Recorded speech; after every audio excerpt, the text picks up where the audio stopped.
Jadi Presiden Prabowo harus hati-hati. Ada apa? Termuli.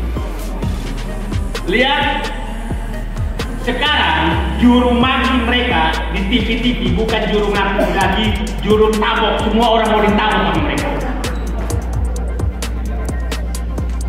Mulai kemarin medsos dipenuhi oleh mereka dan memaki-maki semua yang ingin membela Prabowo.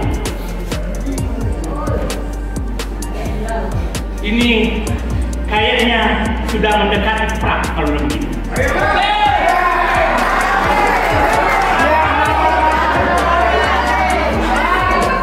Saya tanya, apakah kita siap perang melawan mereka?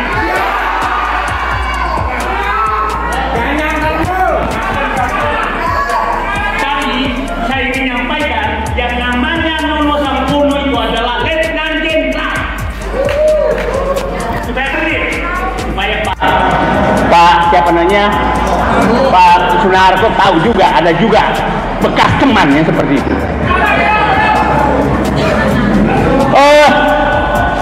Saya ingin menyampaikan, saya mengikuti 2 sidang tentang kriminalisasi. Waktu yang bersamaan yaitu Tom Lembong dan cara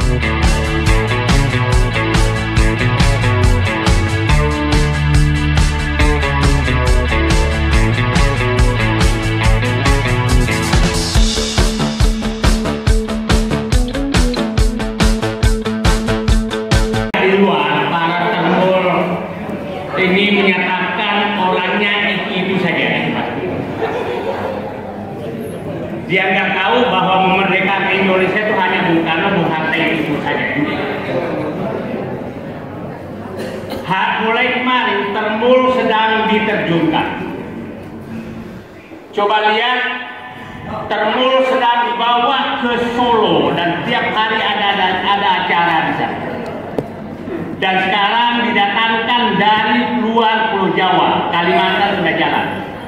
Saya nggak tahu Sulawesi, jadi ini lagi bergerak.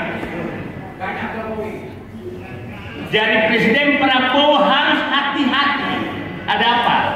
Termuli. Lihat sekarang juru maki mereka di TV-TV bukan juru ngaku lagi, juru tabok. Semua orang mau ditabok sama mereka. Mulai kemarin medsos dipenuhi oleh mereka dan memaki-maki semua yang ingin membela Prabowo. Ini kayaknya sudah mendekati perang kalau begini.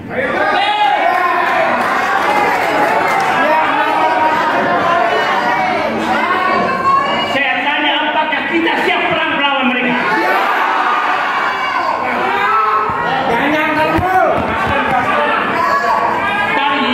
Saya ingin menyampaikan yang namanya Nono Sampono itu adalah Letnan Jenderal. Supaya clear, supaya Pak siapa namanya, Pak Sunarko tahu juga, ada juga bekas teman yang seperti itu. Saya ingin menyampaikan, saya mengikuti 2 sidang tentang kriminalisasi. Waktu yang bersamaan yaitu Tom Lembong dan Charlie Chandra. Saya menyatakan bahwa pengadilan sekarang kedua tempat itu hanya untuk melegalisasi, menghukum orang yang berbeda dengan Jokowi dan oligarki. Itu hanya legalisasi.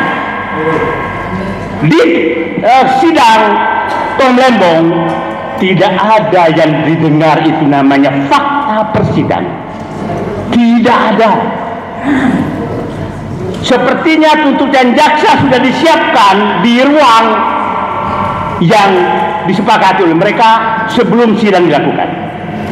Tuntutan sudah disiapkan oleh hakim tanpa mendengar apapun. Jadi ini saya katakan, negara ini sudah dirusak oleh ahli hukum di ruang pengadilan.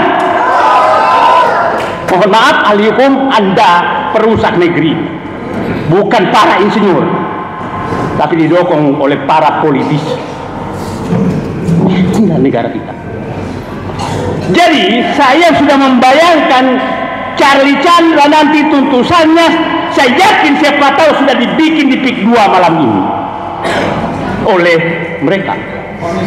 Fonisnya. Tuntutannya sangat tidak masuk akal. Jadi saya selalu minta semua rakyat, wajah-wajah jaksa itu tandai mereka, wajah-wajah hakim tandai mereka.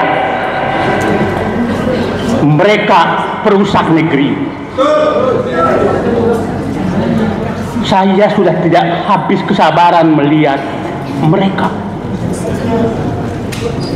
Saya berharap kalau masyarakat Pati kompak bangkit melawan hanya karena menaikkan PBB, maka apakah kita diam?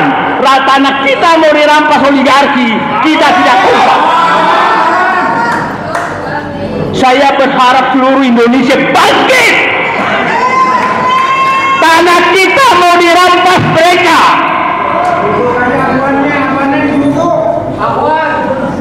Bukan hanya Aguan, temannya Aguan banyak dan juga banyak bintang-bintang balik Aguan.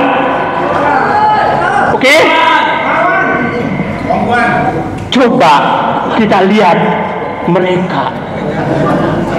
Lihatlah, dari 56 juta hektar lahan yang sudah disertifikat, hanya 50 orang keluarga yang memiliki. Artinya satu keluarga memegang 1 juta hektar. Kita diam? Kita diam?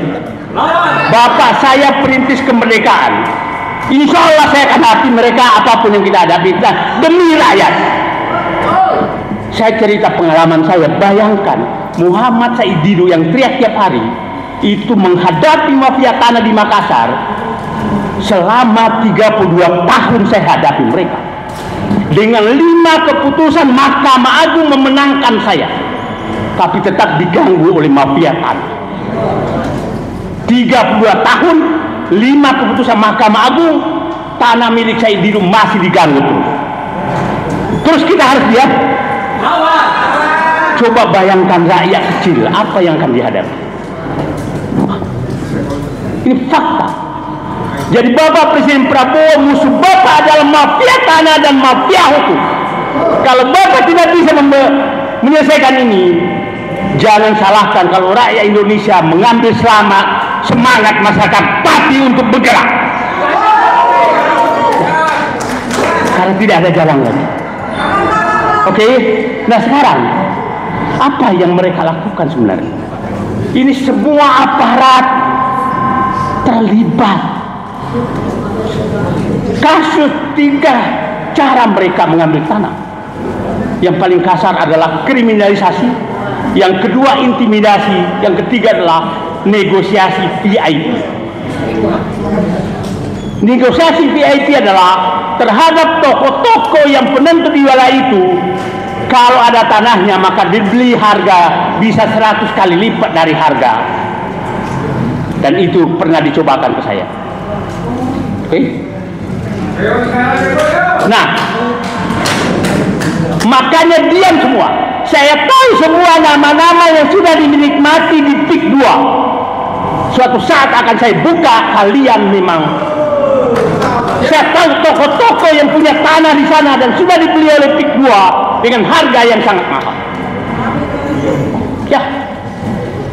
Kalau harga tanah rakyat beli 50.000, maka mereka dibeli 1 juta per meter.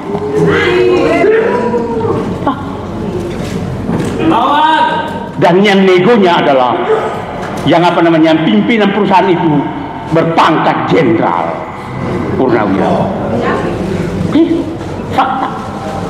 Nah, jangan sekarang asal Bapak tahu yang dikatakan terus isu tanah, saya teriak karena tanah saya. Padahal saya selalu menyatakan, kalau kau beli tanah rakyat dengan harga yang wajar, tanahku ku kasih gratis. Clear. Tapi di framing oleh mereka bahwa saya meminta uang, saya tidak pernah ingin menjual tanah saya. Dan sekarang saya dapat informasi, saya sedang dirancang dikriminalisasi juga dengan menganggap bahwa tanah Saidi itu dibeli secara tidak sah, padahal 32 tahun lalu. Fakta. Tapi saya akan hadapi mereka.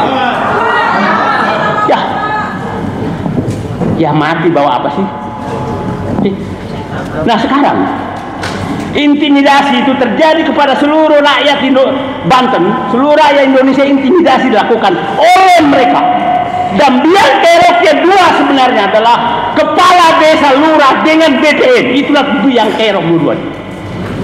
Itulah jangan heran Abdesi dulu dibentuk ketuanya dari PIK 2. Ya, ketua umum Abdesi, sehingga dikasih jabatan lurah 7 tahun oleh Joko Widodo. Habis itu Joko Widodo memberikan PSN kepada PIK 2. Terus siapa yang di belakang pembina Abdesi itu? Menteri yang sangat berkuasa, pasti Bapak tahu. Jadi sangat susah dipisahkan bahwa kasus PIK 2, kasus penggusuran rakyat di Banten, di belakangnya adalah Joko Widodo. Clear. Mau bantah apa? Oke? Sekarang tadi kasus intimidasi Pak Fuad, ini tokoh Banten, sedang diintimidasi. Tapi alhamdulillah kemarin sudah keluar bahwa polisi yang mengintimidasi itu memang pelanggar etika. Sudah keluar dari propam polisi. Nah, intimidasi pada saat ketemu saya dengan Charlie Chandra, saya dapat tekanan banyak sekali. Hati-hati berjuang untuk Charlie Chandra. Itu mafia tanah. Tapi nama saya Muhammad Said Didu, biasanya saya menunggu dari Allah arahan. Setelah saya ini orang benar, ini harus dibela. Karena Charlie Chandra hanyalah puncak perjuangan rakyat yang terintimidasi oleh aparat. Charlie Chandra hanya puncak. Charlie Chandra itu double minoritas, etnis China, Katolik. Tapi kami tidak pandang itu. Yang menggusur juga etnisnya mereka. Kami tidak pernah memandang itu. Buktinya PT Muhammadiyah lah yang ada paling depan membela. Jadi para pihak yang menganggap bahwa ada SARA di Indonesia itu tidak ada. Kalian yang merusak bangsa ini. Saya menyaksikan di ruang pengadilan Tom Lembong, istrinya Katolik, membawa rosario.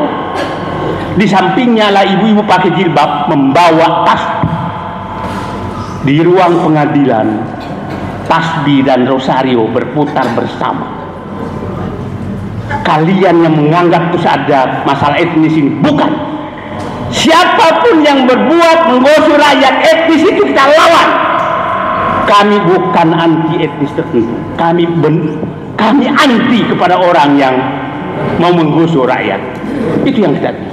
Nah, saya baru pulang dari Pekanbaru, saya dari pulang Medan. Bayangkan Pak, ada teman saya bekas direktur PTP, tanahnya sudah 20 tahun dikuasai. Tahu-tahu muncul sertifikat atas nama orang Batam. Nah, begini masalahnya. Lurah kan begini, Anda punya tanah, tahu-tahu dinyatakan nanti ada yang mengakui, dan lurah dengan BPN menyatakan ini sah. Yang mengakui ini, maka tanah Bapak langsung hilang. Itulah terjadi.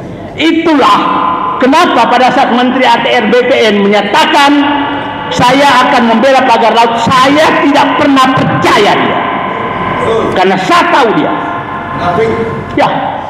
Nah, faktanya setelah dia mengancam mungkin terjadi negosiasi, maka langsung menyatakan sertifikat PIK 2 laut itu adalah sah. Itulah pedagang kekuasaan. Semua ini kita harus lawan. Karena mereka adalah pedagang kekuasaan. Saya 30 tahun dalam birokrasi, itulah cara mereka berdagang. Nah, sekarang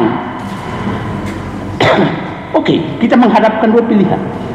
Kalau Charlie Chandra dihukum, maka mereka akan pesta pora seluruh Indonesia, maka seluruh tanah rakyat akan habis.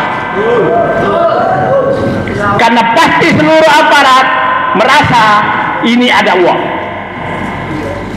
Pasti terjadi gerakan masif seluruh Indonesia merampas tanah rakyat karena merasa menang mengalahkan Charlie Chandra. Ini bukan masalah Banten, ini masalah Indonesia. Jadi saya hanya mengetuk hati hakim yang kebetulan sekarang hakimnya adalah Ketua Pengadilan Negeri Tangerang. Saya nggak tahu naiknya karena meluruskan ini atau ada sesuatu. Bangsa ini butuh keputusan Anda.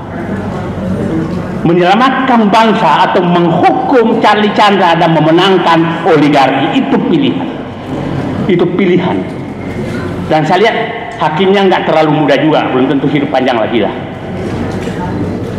Saya ngelihat wajah apanya, ya sudah berumur juga lah.